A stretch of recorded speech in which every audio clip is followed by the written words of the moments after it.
नमस्कार मंडळी. आज मी ज्ञानेश्वरी या पवित्र ग्रंथामधील अध्याय 3 ओवी क्रमांक 181 ते 210 यांचं पठण करणार आहे. ओवी क्रमांक 181. जे तत्वज्ञानी यांच्या ठाई तो प्रकृती भाव नाही, जे कर्मजात पाही निपजत असे. याचा अर्थ ज्यामुळे सर्व कर्म उत्पन्न होते तो देहाभिमान तत्वज्ञानांच्या ठिकाणी मुळीच नसतो. ओवी क्रमांक 182. ते देहाभिमानू सांडुनी गुण कर्मे ओलांडुनी साक्षीभूत होऊनी वर्तती देही. याचा अर्थ ते ज्ञानी देहाचा अभिमान सोडून व गुणकर्मातील होऊन देहात फक्त साक्षीत्वाने वागतात. ओवी क्रमांक 183. मनोनी शरीरी जरी होती तरी कर्मबंधाना तळती, जैसा का भूतचेष्टा गभसती घेपवेना. याचा अर्थ म्हणून सूर्य ज्याप्रमाणे जगतावर प्रकाश पाडतो पण जगाच्या कर्मांनी लिप्त होत नाही, त्याप्रमाणे ते जरी देह धारण करीतात तरी देह कर्मांनी बद्ध होत नाहीत. ओवी क्रमांक 184. हेत कर्मी तोची लिंपे, जो गुण संभ्रमे घेपे प्रकृतीचे नि आटोपे वर्ततू असे. याचा अर्थ प्रकृतीच्या अधीन होऊन जो वागतो व गुणांच्या सपाट्यात सापडतो तोच कर्माने लिप्त होतो. ओवी क्रमांक 185.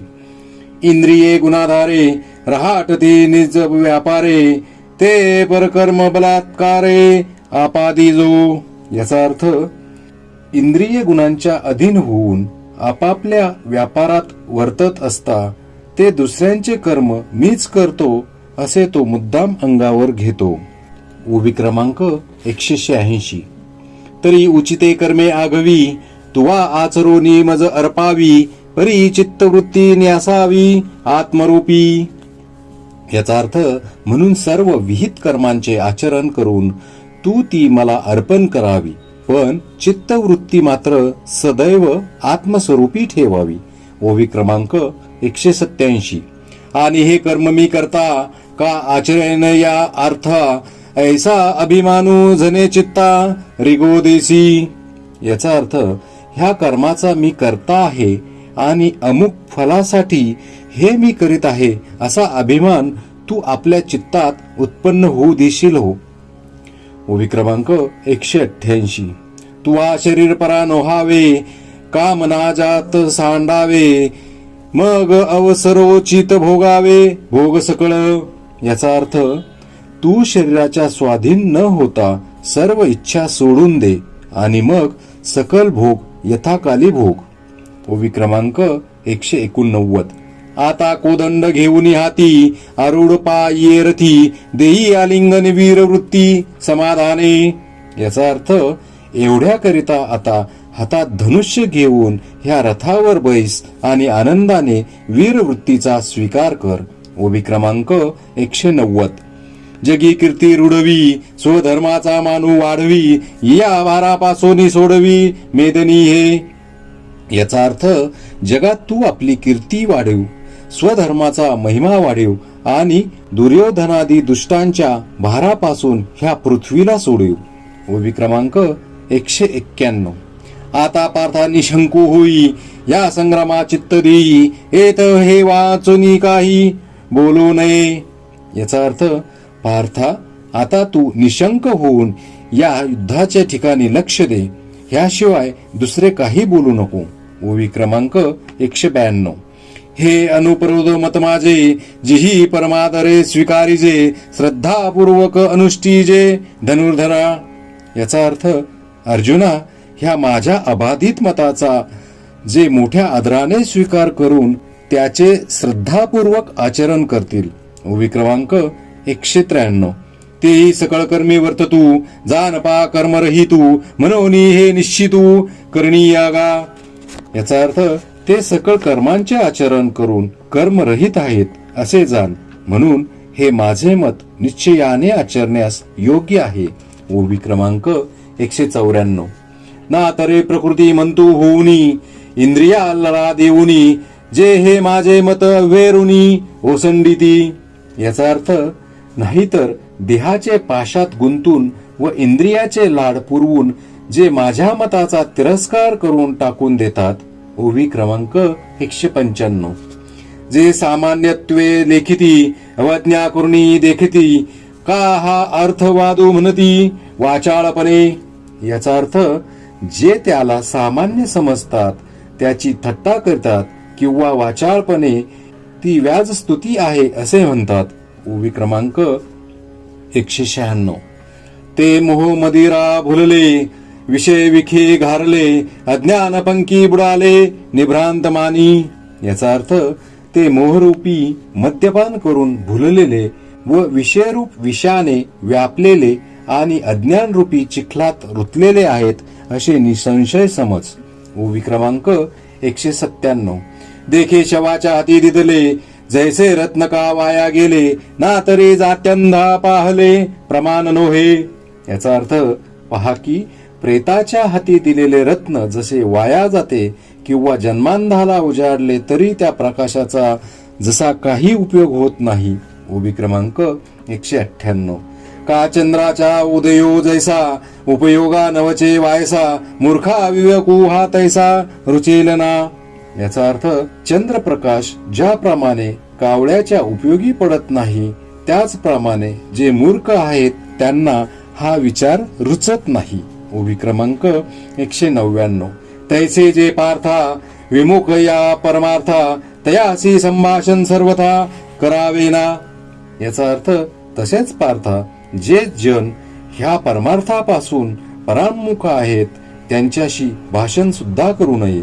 ओवी क्रमांक 200. म्हणून ते न मानिती आणि निंदाही करू लागती सांगे पतंग काय साहती प्रकाशाते. याचा अर्थ कारण ज्याप्रमाणे पतंग दिव्याचा मत्सर करीतात त्याप्रमाणे ते जन त्या विचारावर भरवसा न ठेविता उलट त्याची निंदा करतात. ओवी क्रमांक 201. पतंकादिपी आलिंगन तेथ त्याशी अचूक मरण तेवी विषयाचरण आत्मघाता. याचा अर्थ पतंगाने दिव्याला आलिंगन दिले असता तेथेच त्याचे जसे बिनचूक मरण आहे तसे विषयाचरण करण्यातच आत्मघात आहे. ओवी क्रमांक 202. म्हणून इंद्रिये एके जाणतेनी पुरुखे लाळावी ना कौतुके आदी करुणी. याचा अर्थ म्हणून कोणी विचारवान मनुष्याने ह्या इंद्रियाचे कौतुकाने देखील लाड पुरवू नयेत. ओवी क्रमांक 203. हा गा सर्पेशी खेळू येईल की व्याघ्रा संसर्ग सिद्धी जाईल सांगे हळाहळ जिरेल सेविलिया काही. याचा अर्थ अरे असे पहा सर्पाबरोबर खेळता येईल का किंवा वाघाचा सहवास सिद्धीस जाईल का अथवा हलाहल विष प्राशन केले तर ते जिरले का सांग पाहू. ओवी क्रमांक 204. देखे खेळता अग्नी लागला मग तो न सावरे जैसा उधवला तैसा इंद्रिया लढा दिदला भला नोहे. याचा अर्थ हे पहा बुद्धिपूर्वक नव्हे परंतु सहज खेळताना जरी अग्नी लागला तरी तो जसा भडकल्यावर आवरत नाही तसे कौतुकाने इंद्रियाचे लाड पुरविणे चांगले नाही. ओवी क्रमांक 205. एरवी तरी अर्जुना या शरीरा पराधीना का नाना भोग रचना मिळवावी. याचा अर्थ अर्जुना वास्तविक पाहता हे शरीर पराधीन जर आहे तर त्याच्याकरिता यत्नाने विषयोपभोग मिळविण्याची खटपट का करावी. ओवी क्रमांक 206.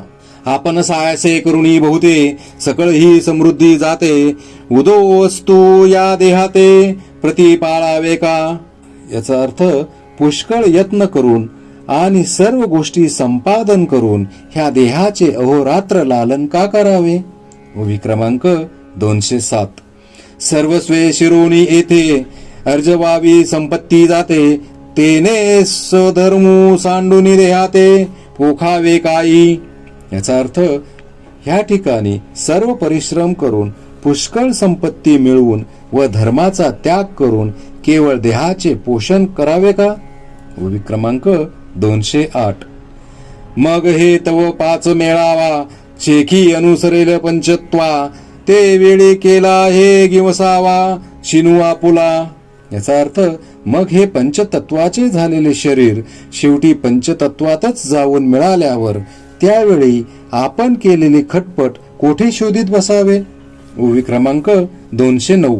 म्हणून केवळ देहभरण ते जाणे उघडी नागवण या लागे येथ अंतःकरण देयावेना. याचा अर्थ म्हणून केवळ शरीर पोषण करणे म्हणजे प्रत्यक्ष हानी आहे असे समज. ह्याकरिता त्याच विचारात सर्व लक्ष ठेवू नये. ओवी क्रमांक 210.